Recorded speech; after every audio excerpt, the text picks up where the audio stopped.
Bonjour et bienvenue sur le plateau de Big Media en direct de We Are French Touch, organisé par BPI France à la Maison de la Mutualité.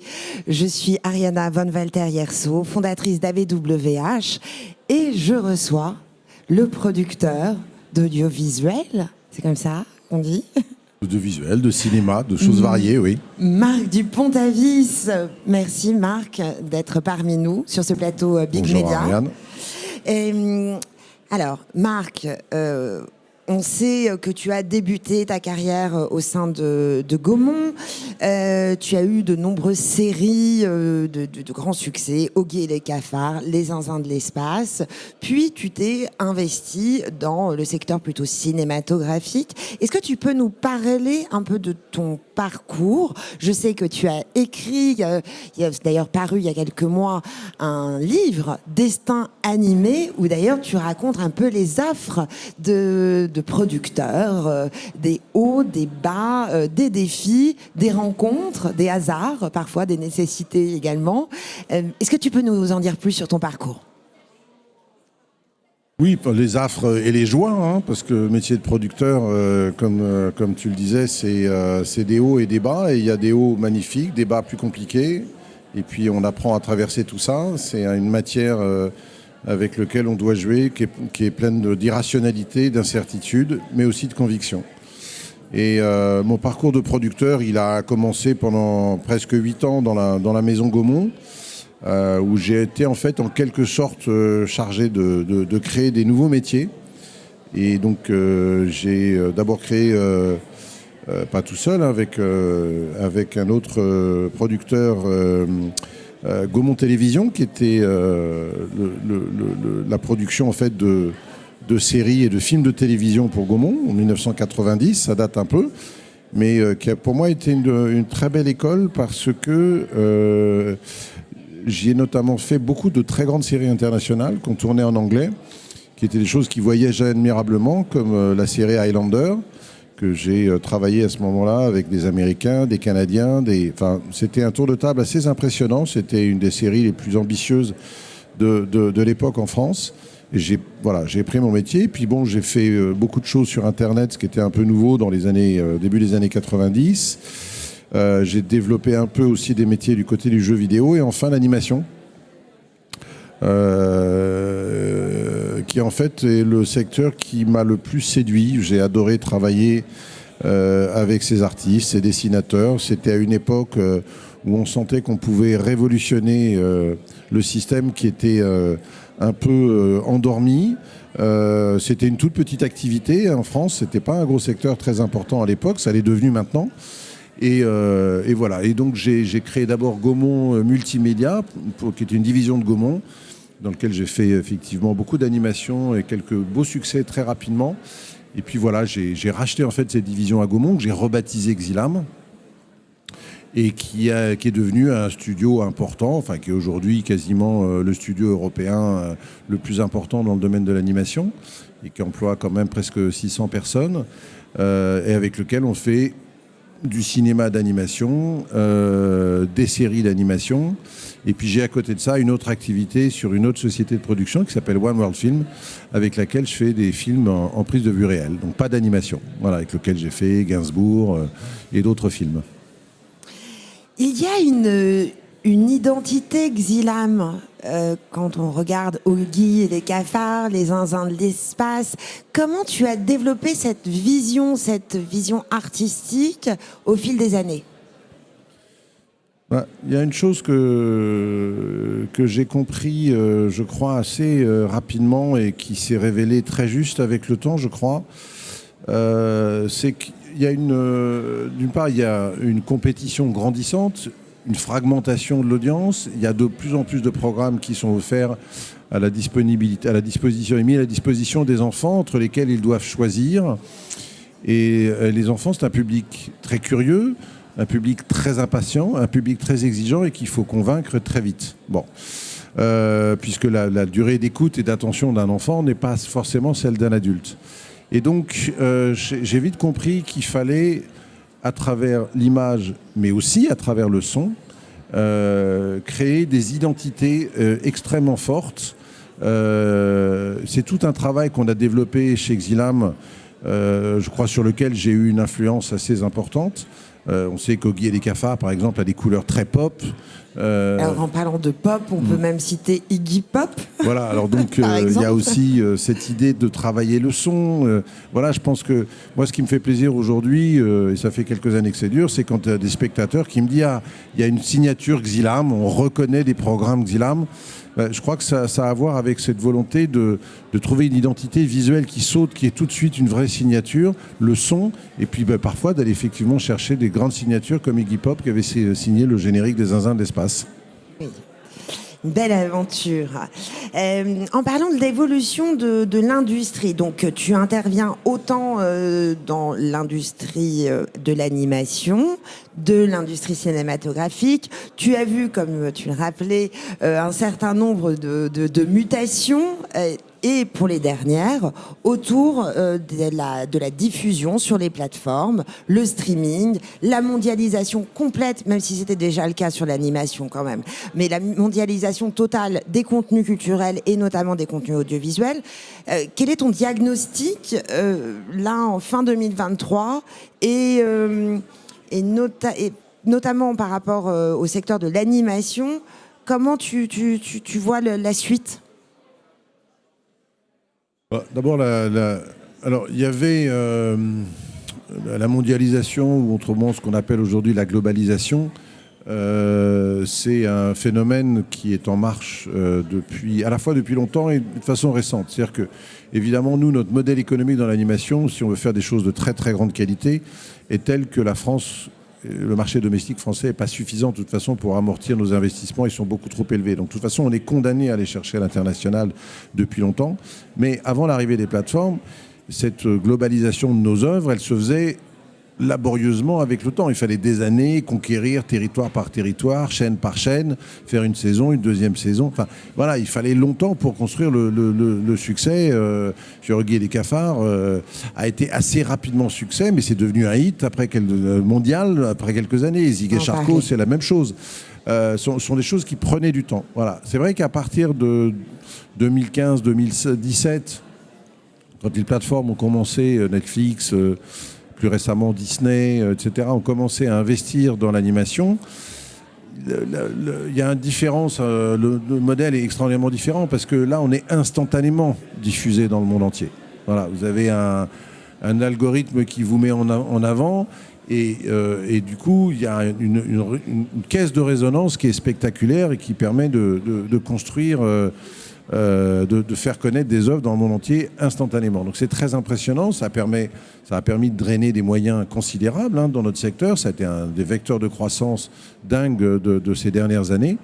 Et en plus, comme ils ont des gros moyens et qu'ils ont le monde entier à leur disposition, ils nous ont mis à notre disposition des budgets beaucoup plus importants, ce qui nous a permis de faire des œuvres encore plus exigeantes et de tirer l'ensemble du métier et nos expertises vers le haut en faisant des choses un peu exceptionnelles.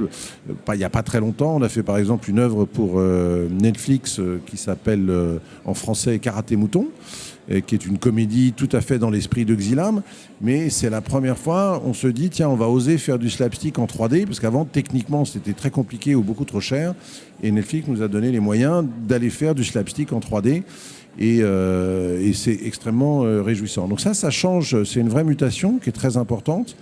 Et puis il y a eu toute l'Europe et la France en particulier a commencé à répondre à des commandes très importantes. Donc c'est devenu un secteur, les Américains se sont aperçus aussi que les Européens avaient des capacités de création, d'innovation et de fabrication de très très haut niveau. Donc ça a vraiment tiré notre système. Ensuite, on est encore au début de tout ça. Tout ça est assez récent. C'est difficile de savoir comment ça va évoluer. Ce qui est certain, c'est qu'on est là à un moment assez compliqué où l'audience est complètement fragmentée. Vous prenez par exemple le marché anglais, qui est souvent un marché pilote de ce qui va se passer dans l'avenir. Vous prenez l'audience enfant des 4-14 ans, il se répartit un tiers YouTube, un tiers la SVOD et un tiers les chaînes traditionnelles linéaires, voilà, avec leur environnement de plateforme de chaînes linéaires. c'est quand même une révolution démentielle, hein, quand on songe que les chaînes linéaires, elles prenaient grosso modo, il y a 7 ou 8 ans, 100% de cette audience-là. Et oui, mais c'est vraiment toute la question autour de l'animation, c'est-à-dire la perte d'audience autour du linéaire, mécaniquement, de votre côté, a priori, vous fait perdre aussi une partie du financement. Ce que tu me dis par rapport spécifiquement au marché français, sur le rapport avec les plateformes, c'est que l'exception créative française fait qu'un Netflix va quand même soutenir le marché de l'animation en France, malgré la fragmentation, et la France reste prépondérante dans ce grand marché mondial de l'animation. Bah oui, puisqu'on parle beaucoup aujourd'hui ici de French Touch, il y a une claire identification par les grands opérateurs américains, Netflix, Disney, du marché français comme un marché source de talents incroyables. On a voilà, parmi les plus grandes écoles qui existent dans le monde en animation, il y a un bassin de talents absolument phénoménal, un renouvellement de talents permanent, un tissu de production, d'organisation, enfin une véritable industrie autour de ce secteur-là qui rend extrêmement attractif. Voilà, vous avez grosso modo 5 pays dans le monde qui ont une très puissante organisation de très haut niveau en matière d'animation. C'est les États-Unis et le Japon en premier. La France vient directement derrière en troisième. Et puis vous avez aussi le Canada et le Royaume-Uni. Et je comprends l'Irlande aussi dans cet ensemble-là. Voilà. Et il y a vraiment un abysse d'expertise entre ces 5 pays et le reste du monde. Donc forcément, avec les plateformes et la globalisation, comme les plateformes attendent de nous qu'on produise des œuvres qui marchent dans le monde entier, puisqu'elles diffusent dans le monde entier, évidemment, le marché français est très privilégié et on en a beaucoup profité ces dernières années. Parlons des 25 ans, de la célébration des 25 ans d'Oggy et les cafards. Comment tu interprètes cette longévité ? Alors, il y a plusieurs choses. D'abord, Oggy et les cafards appartient à une grammaire de l'animation qui est très particulière, qui est très ancienne, hein, puisque le slapstick, c'est un genre qui va chercher sa source dans la commedia dell'arte au XVIe siècle, qui se poursuit avec les films muets de Harold Lloyd, de Charlie Chaplin, voilà, qui est une grammaire assez spectaculaire de comédie visuelle. Les Américains appellent ça physical comedy. Et qui se poursuit avec l'âge d'or du cartoon américain dans les années 40-50, les Tex Avery, Chuck Jones, etc. Et au fond, cette grammaire-là, ce savoir-faire-là, les Américains l'abandonnent dans les années 70. Ils cessent complètement, avec la prise de pouvoir dans l'animation des scénaristes au détriment des réalisateurs. En fait, les Américains cessent, parce que le slapstick, c'est un travail de réalisateur, c'est pas un travail de scénariste. Et donc, les Américains cessent de produire ça. Et moi, quand je crée d'abord Gaumont Multimédia, puis Exilam, j'ai cette obsession de revenir à ce savoir-faire-là. Et Oggy et les cafards est né de cette idée de redonner en quelque sorte une fraîcheur et une nouveauté là-dessus. Et donc or il se trouve que le slapstick, c'est, en termes de comédie visuelle, la typologie de programme qui vieillit le mieux. Hein. Vous regardez un Tom et Jerry, un Tex Avery, aujourd'hui, c'est increvable, ça fonctionne toujours, c'est indémodable. Nous, modestement, on essaye de faire pareil avec Oggy et les cafards. Ça fait 25 ans que ça dure, c'est qu'on ne s'est pas complètement trompé. Et puis, ça marche dans le monde entier. Il faut savoir que Oggy et les cafards, quand vous êtes en France, bon, tout le monde connaît, mais il n'y a pas qu'en France. En Inde, tous les petits Indiens connaissent Oggy et les cafards. C'est très... En Afrique du Sud, ils connaissent très bien. Zig et Charcot, c'est pareil. Aux États-Unis, c'est très connu, Zig et Charcot. Voilà. C'est vraiment... on touche une universalité dans le type de la comédie, dans ce qu'on raconte, dans le récit, dans la mise en scène. Pourquoi ? Parce qu'en fait, d'abord, nous, on travaille beaucoup, comme tu le sais, en muet. C'est-à-dire qu'il n'y a pas de parole dans ces dessins animés. Universel et intemporel. Voilà, exactement. Et le muet, en fait, fait travailler le corps et non pas le langage. Et quand on fait travailler le corps, on travaille avec une grammaire universelle. Alors là, on parlait notamment de la création américaine et on va continuer en parlant de J'ai perdu mon corps, le film de Jérémy Clapin. Donc, grande reconnaissance. On continue. On a eu quelques personnalités qui ont reçu de très belles récompenses. Et toi aussi. Ça a dû te faire plaisir.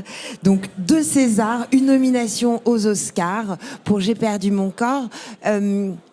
comment tu as reçu cette reconnaissance et comment ça a pu changer peut-être aussi ta vision sur les projets que tu allais choisir par la suite? Oui, J'ai perdu mon corps, c'est clairement transformateur. C'est à la fois un aboutissement et puis un nouveau départ. C'est un aboutissement parce que ça arrive parfois comme un miracle dans la vie d'un producteur, où ça a été très long, 7 ans, pour arriver à faire J'ai perdu mon corps, avec une adversité démentielle.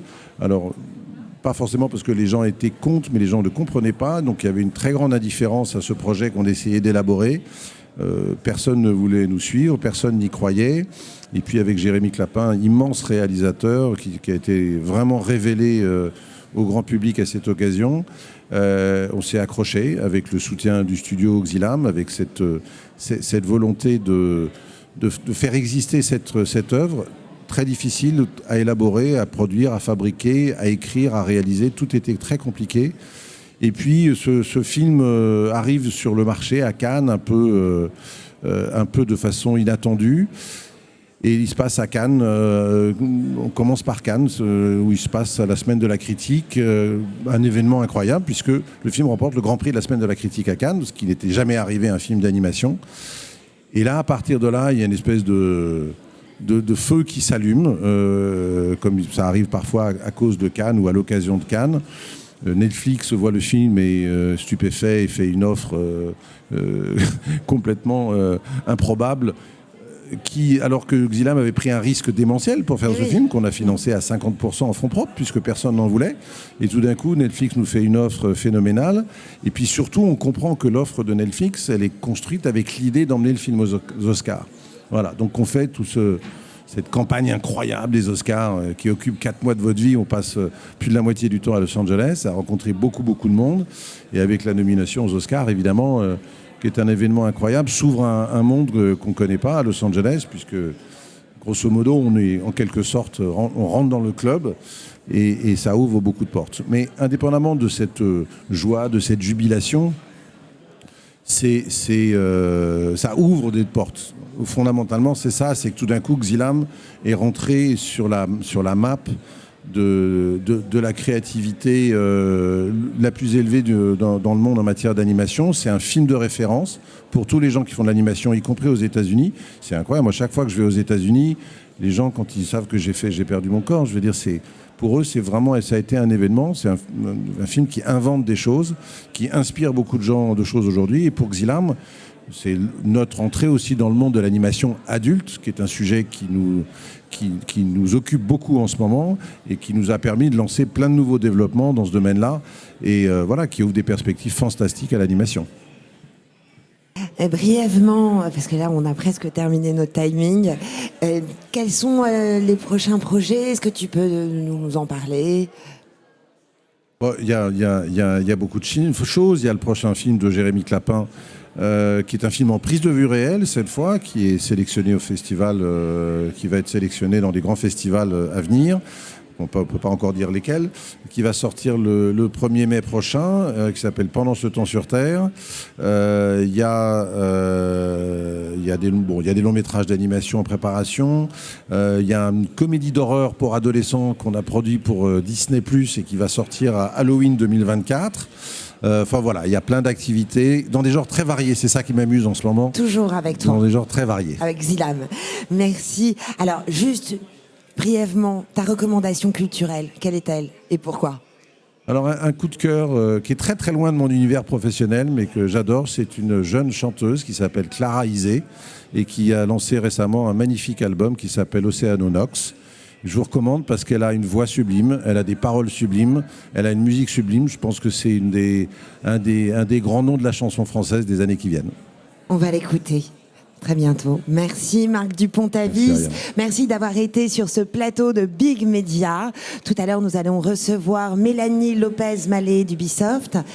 Bon, à bientôt. On te souhaite le meilleur pour Xilam. Merci et à tout de suite.